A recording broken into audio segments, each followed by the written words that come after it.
क्षयरोग निर्मूलनासाठी ठाणे महानगरपालिका करत असलेल्या प्रयत्नांमुळेच ठाणे महापालिकेचा राज्यात चौथा क्रमांक आहे। ठाणे शहर 100% क्षयरोग मुक्त करण्यासाठी प्रभाग समितीनिहाय नागरिकांची काटेकोरपणे तपासणी करावी, यासाठी क्षयरोग विभागाला अतिरिक्त मनुष्यबळ उपलब्ध करून देण्याच्या सूचना खासदार नरेश म्हस्के यांनी प्रशासनाला दिल्या आहेत। क्षयरोग मुक्त मूल्यांकनात ठाणे शहर चौथ्या क्रमांकावर असल्याबाबत खासदारांनी महापालिका आयुक्त सौरभ राव यांच्यासह क्षयरोग विभागातील सर्व अधिकारी आणि कर्मचाऱ्यांचं अभिनंदन केले।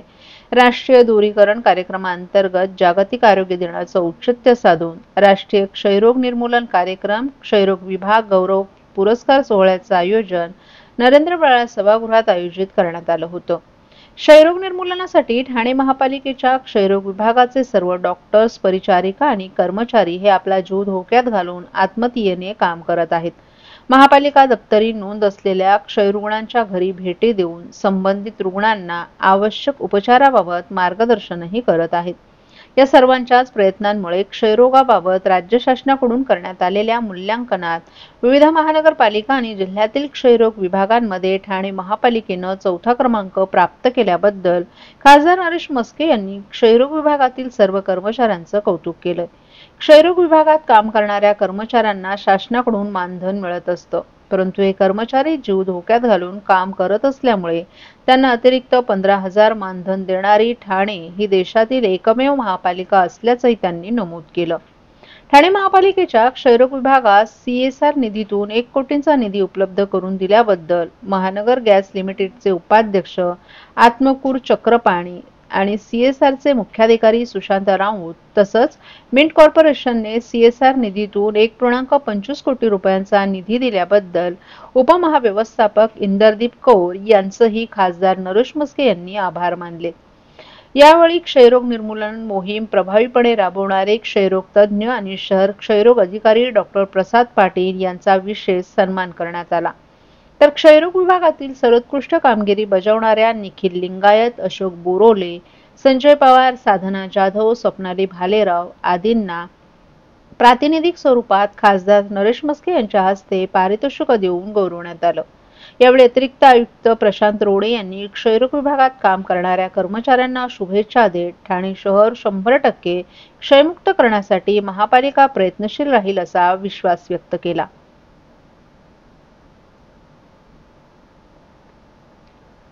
बागेश्वर धाम सरकार म्हणून ओळखले जाणारे धीरेंद्र कृष्ण शास्त्री बागेश्वर बाबा ठाण्यात येणार होते, परंतु बागेश्वर बाबा न आल्यानं नागरिक नाराज झाल्याचं दृश्य दिसून आलं। ठाण्यातील उपवन तलाव येथे सकाळी 6 वाजता बागेश्वर बाबा येणार होते। यासाठी नागरिक सकाळी 5 वाजल्यापासूनच उपवन घाट येथे जमा झाले होते। हनुमान चालीसा आणि गंगा आरतीसाठी धीरेंद्र कृष्ण शास्त्री बागेश्वर बाबा येणार होते।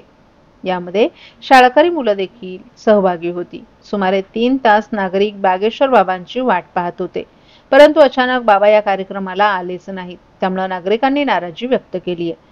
कार्यक्रमाला गर्दी कमी असल्यानं बाबांनी कार्यक्रमाला पाठ फिरवल्याची चर्चा या ठिकाणी रंगली होती। नाराज नागरिकांची समजूत काढण्यासाठी बागेश्वर बाबा उद्या येणार असल्याचं सांगण्यात आलं, परंतु उद्या तरी बाबा येतील का असा सवाल यावेळी कार्यक्रमाला आलेले नागरिकही उपस्थित करत होते।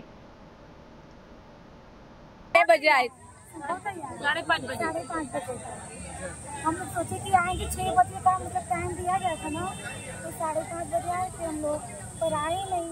कब से बोल रहे 5 मिनट में आएंगे, 5 मिनट में आएंगे। ऐसा बोल रहे हैं कि अभी गर्दी नहीं थी इसके लिए नहीं आए हो। नहीं, कैसे बोल रहे हो मंडी में उनको बैठना है महाराज जी को, तो फिर बोल रहे 15 मिनट में आएंगे, तो सब लोग मिल रहे हैं बीच रास्ते में उनसे, ऐसा ही बोल रहे हैं। तो कितनी तकलीफ होती है इस तरीके से? अभी बहुत ही तकलीफ हुआ, इसलिए हम लोग उठ के चले आए हैं। हम 4 बजे से ही उठ के नहा के आए। तो क्या मैसेज देना चाहोगे बाबा? अभी आना चाहिए था बाबा का, तो हम लोग बहुत आगे से बैठे थे। सब लोग तुरंत फिर उठे ना, हनुमान चालीसा भी नहीं सुनने को तैयार हुए वहाँ पे। महाराष्ट्रातील भगिनींना आधार देणारी राज्य शासनाची मुख्यमंत्री माझी लाडकी बहीण योजना। या योजनेअंतर्गत अल्प उत्पन्न गटातील 21 ते 65 वयोगटाच्या भगिनींना मिळणार दरमहा 1500 रुपयाची मदत। अर्ज करण्यासाठी 31 ऑगस्ट 2024 पर्यंत मुदतवाढ। कुटुंबाचं वार्षिक उत्पन्न 2.5 लाख रुपयांपेक्षा कमी असलेल्या महिला पात्र, कुटुंबाकडे पिवळं किंवा केशरी रेशन कार्ड असल्यास उत्पन्नाचा दाखला आवश्यक नाही. पांढरं रेशन कार्ड असेल किंवा रेशन कार्ड नसेल तर कुटुंबाचं वार्षिक उत्पन्न 2.5 लाखांपेक्षा कमी असल्याचा दाखला आवश्यक. योजनेसाठीचा ऑनलाईन अर्ज नारी शक्ती दूत ॲपवरून किंवा पोर्टलवर भरता येईल. ज्या भगिनींना ऑनलाईन अर्ज भरता येत नसेल त्यांच्यासाठी अंगणवाडी, ग्रामपंचायत, वॉर्ड ऑफिस, सेतू सुविधा केंद्रामध्ये किंवा आशाताई बचत गटाच्या CRP यांची मदत उपलब्ध. आता आपल्याला अभिमानाने म्हणता येईल, सुखी आणि सुरक्षित आहे माझी लाडकी बहीण.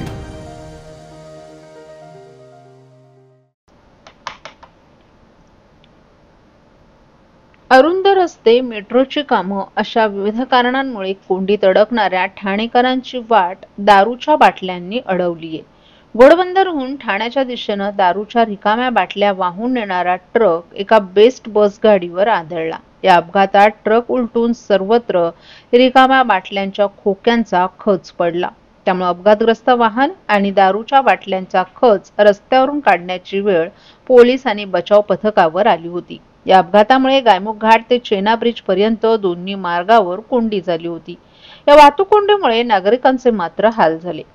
घोडबंदर मार्गावरून दिवसाला हजारो अवजड वाहनांची वाहतूक होत असते. याच मार्गावरून गुजरात येथून सुटणारी वाहनं उरण, JNPT, भिवंडीत येत असतात. तसंच हलक्या वाहनांची देखील मोठी वाहतूक होते. परंतु घोडबंदर मार्गावर विविध ठिकाणी मेट्रोची कामं किंवा इतर प्राधिकरणांची कामं सुरू आहेत. त्यामुळे वाहतूक कोंडीचा सामना नागरिकांना सहन करावा लागतोय.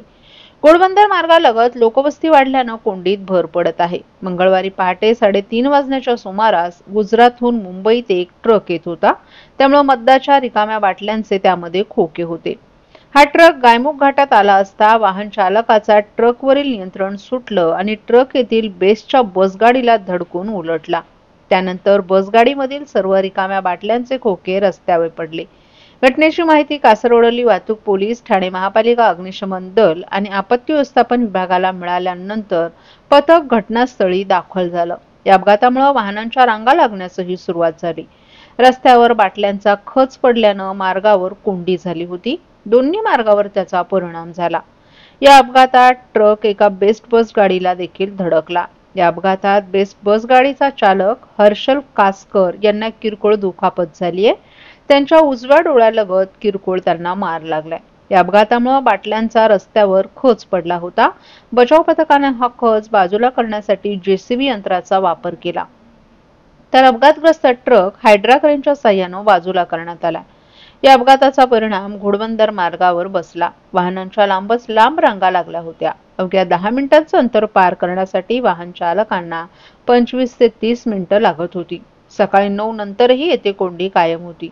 उन्हाचे चटके त्यात कोंडी यामुळे वाहन चालकांचे अतोनात हाल झाले.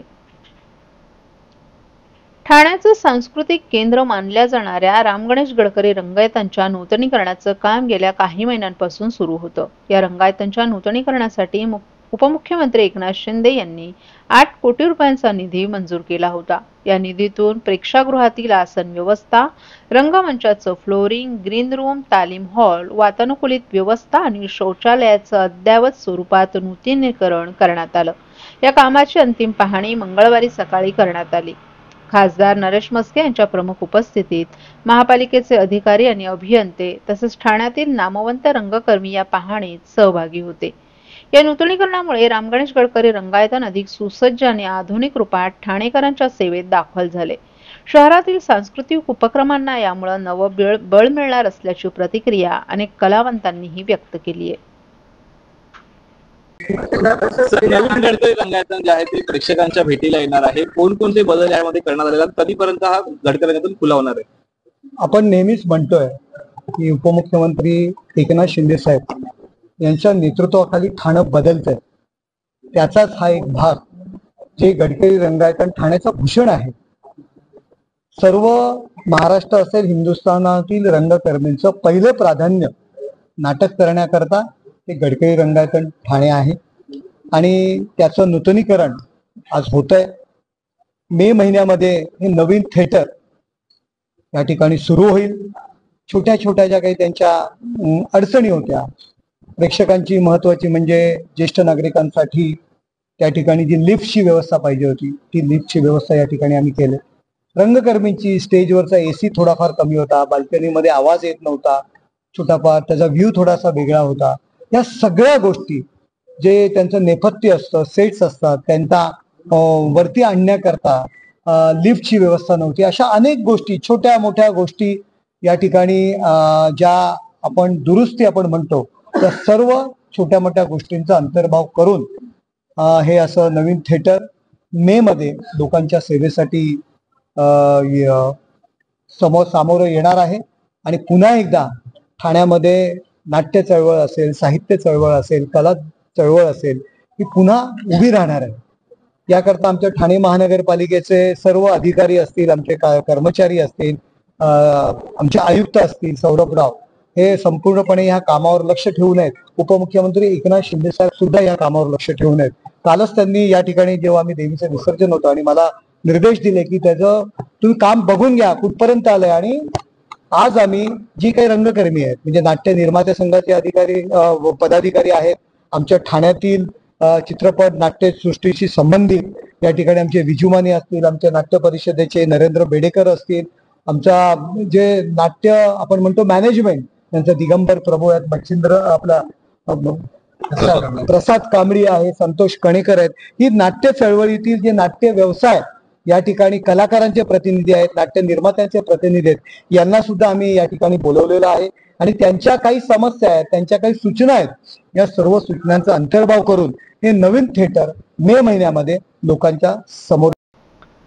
जनसंवाद या उपक्रमाच्या माध्यमातून ठाणेकरांच्या समस्या ऐकून त्यावर तात्काळ उपाययोजना करण्यासाठी विशेष बैठक पार पडली आहे. या उपक्रमात ठाणे महापालिका हद्दीतील सर्व शहर प्रमुख आणि उपशहर प्रमुख उपस्थित होते. नागरिकांनी 80 ते 90 अर्जांद्वारे आपल्या विविध समस्या मांडल्या, ज्या तात्काळ नोंदवून त्यावर उपाययोजना सुरू करण्यात आली. यावेळी शिवसेनेचे मनोज शिंदे यांची ठाणे लोकसभा संपर्क प्रमुखपदी निवड झाल्याबद्दल त्यांचे औपचारिक स्वागत करण्यात आलं. या कार्यक्रमाला माजी महापौर अशोक वैती, शिवसेनेच्या नेत्या अनिता बिर्जे, माजी नगर अभियंता रतन अवसरमोल, ॲडव्होकेट प्रियंका सांगळे, उज्वला खरात, बाबा शिंदे आणि सुखदेव घोलप यांचीही प्रमुख उपस्थिती होती. समस्या सेवा समाधान या त्रिसूत्रीवर आधारित या उपक्रमाला नागरिकांचा उत्स्फूर्त प्रतिसाद मिळाला असून भविष्यात अधिक व्यापक स्वरूपात या संवाद उपक्रमाचं आयोजन करण्यात येणार असल्याचं यावेळी सांगण्यात आलं.